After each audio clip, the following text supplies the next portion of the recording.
नमस्कार दोस्तों, सहस्त्र ई एजुकेशन प्लेटफॉर्म के यूट्यूब चैनल में आप सभी का स्वागत है। आज की इस वीडियो में हम तत्सम तद्भव और देशज विदेशज शब्दों से पूछे गए प्रश्नों पर चर्चा करेंगे। तो चलिए वीडियो की शुरुआत करते हैं। सबसे पहले हम तत्सम शब्द क्या होते हैं और इसे कैसे आसानी से पहचान सके इसको जान लेते हैं।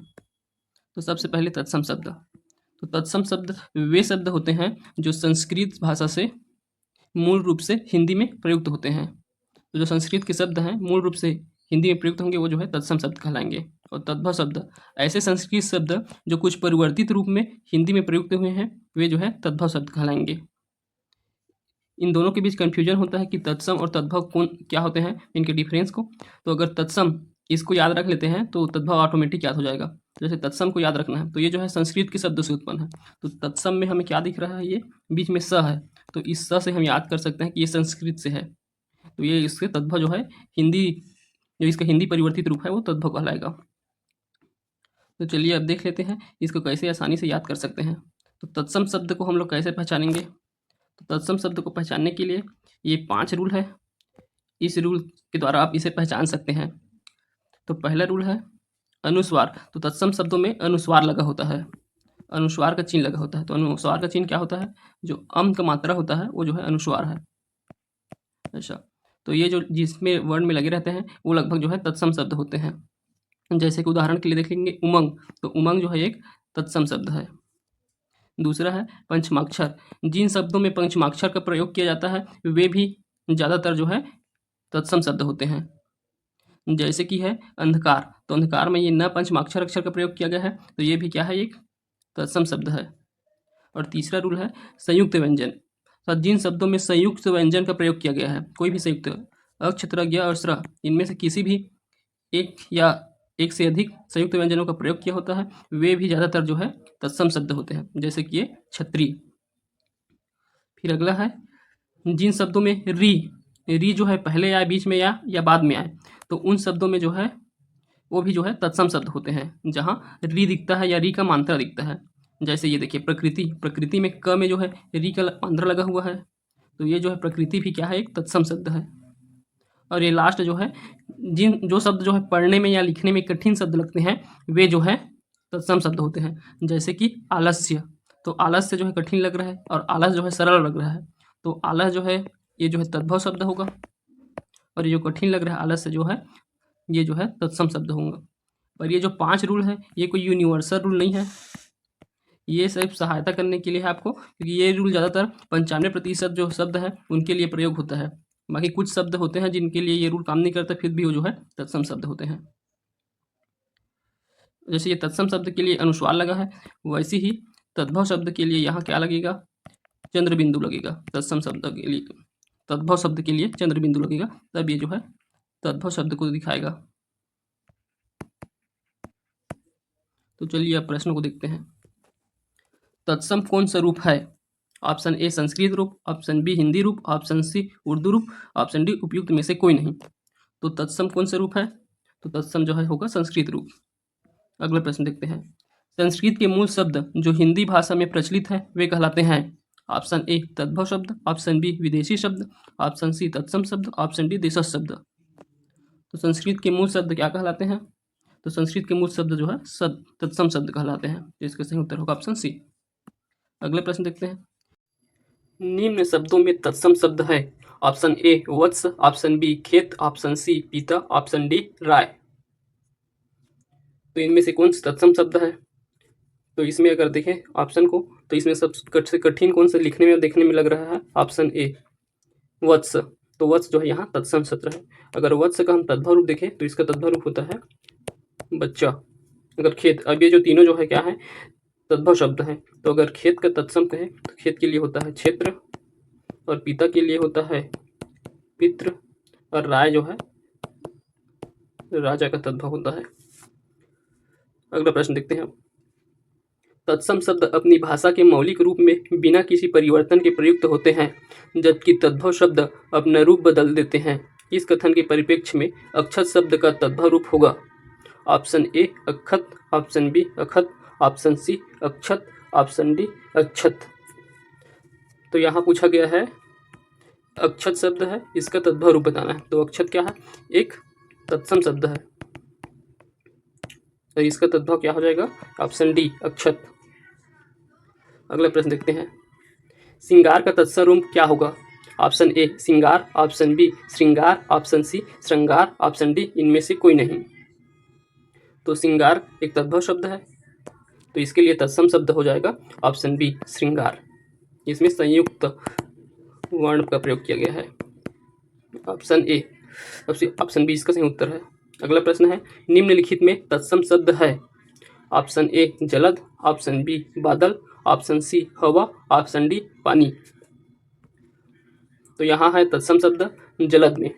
ये पढ़ने या लिखने में थोड़ा कठिन लग रहा है, तो ये जो है इसका तत्सम है। तो इसका जो है तद्भव क्या होता है?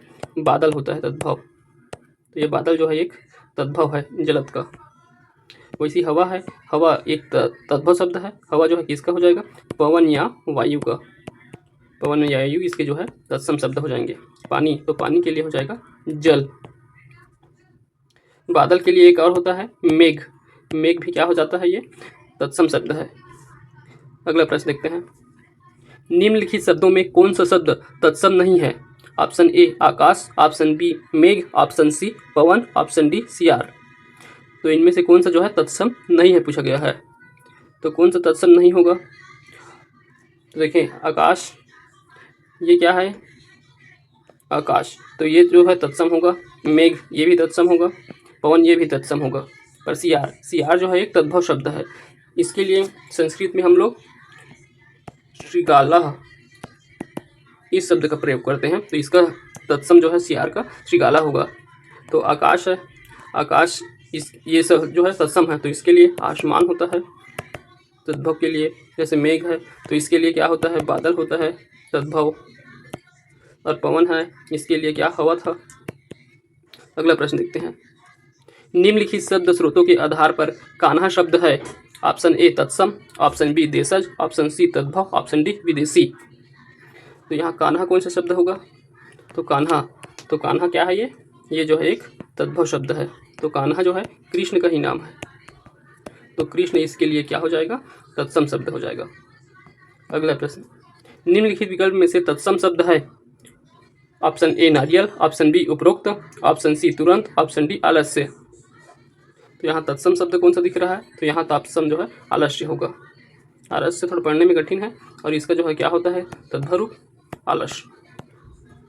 अगला प्रश्न देखते हैं, स्वर्ण शब्द है? ऑप्शन ए तत्सम, ऑप्शन बी तद्भव, ऑप्शन सी देशज, ऑप्शन डी विदेशी।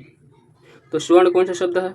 तो स्वर्ण ये जो है अण लगा हुआ है, तो इसे कह सकते हैं ये जो है तत्सम शब्द है।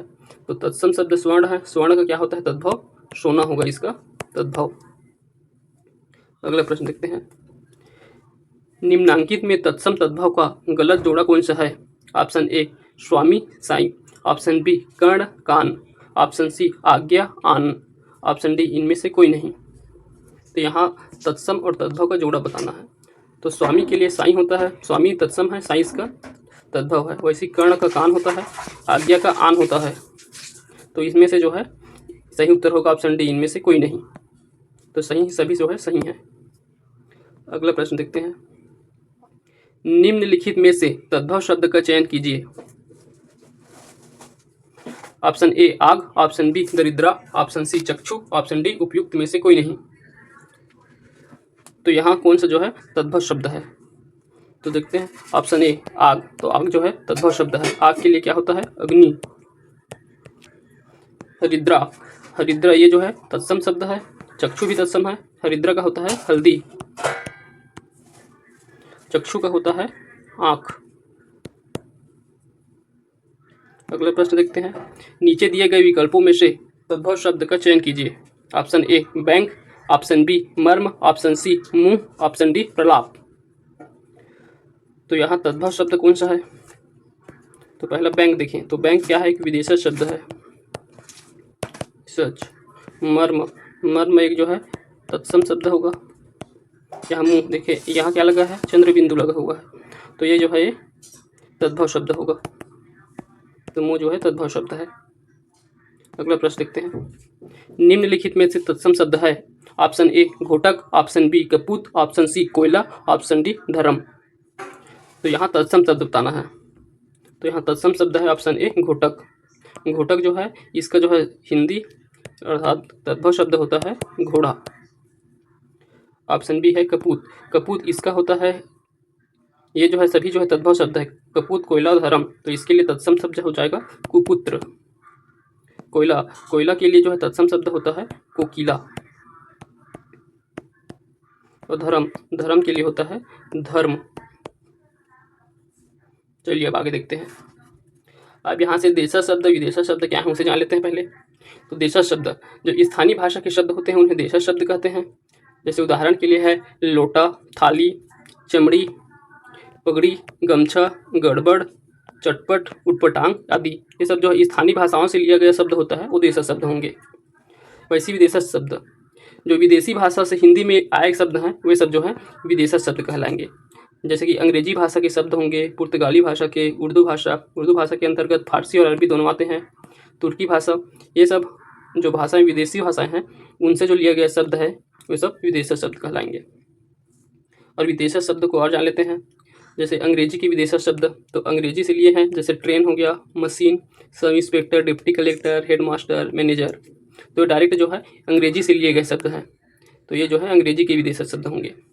वैसे अरबी, इसमें अलमस्त, एन मौका, लावारिस, लापता, बिल्कुल, गैरकानूनी, ऐसे जो शब्द होंगे वे अरबी के शब्द हैं।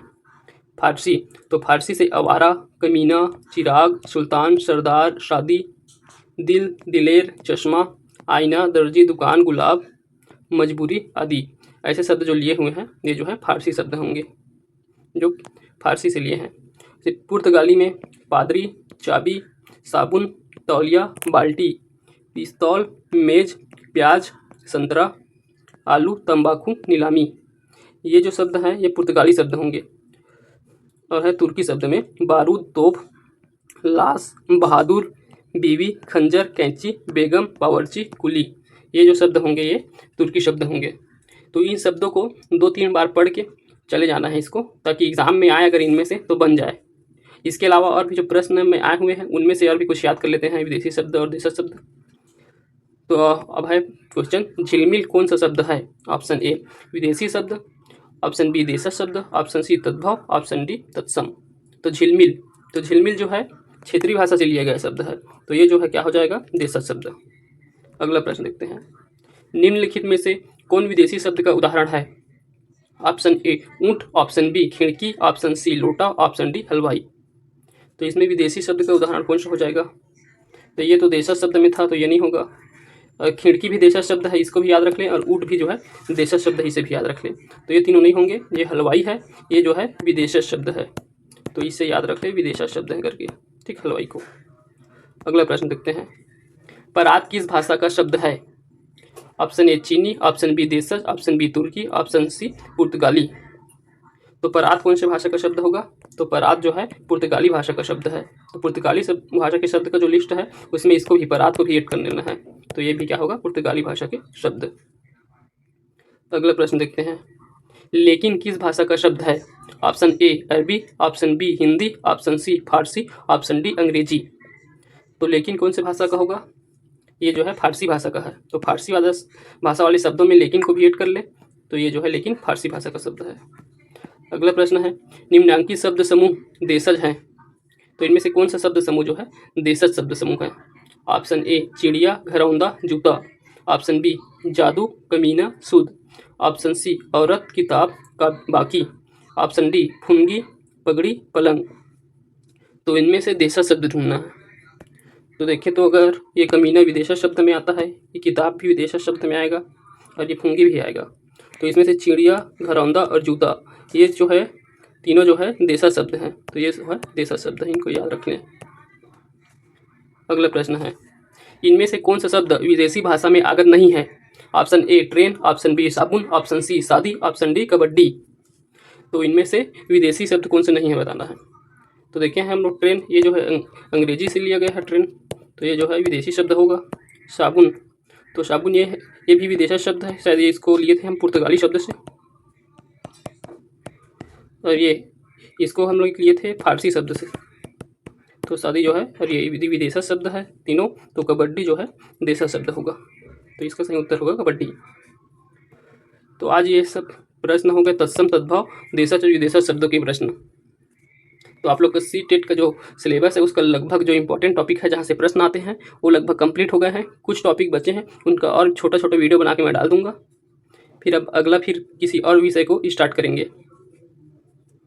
धन्यवाद।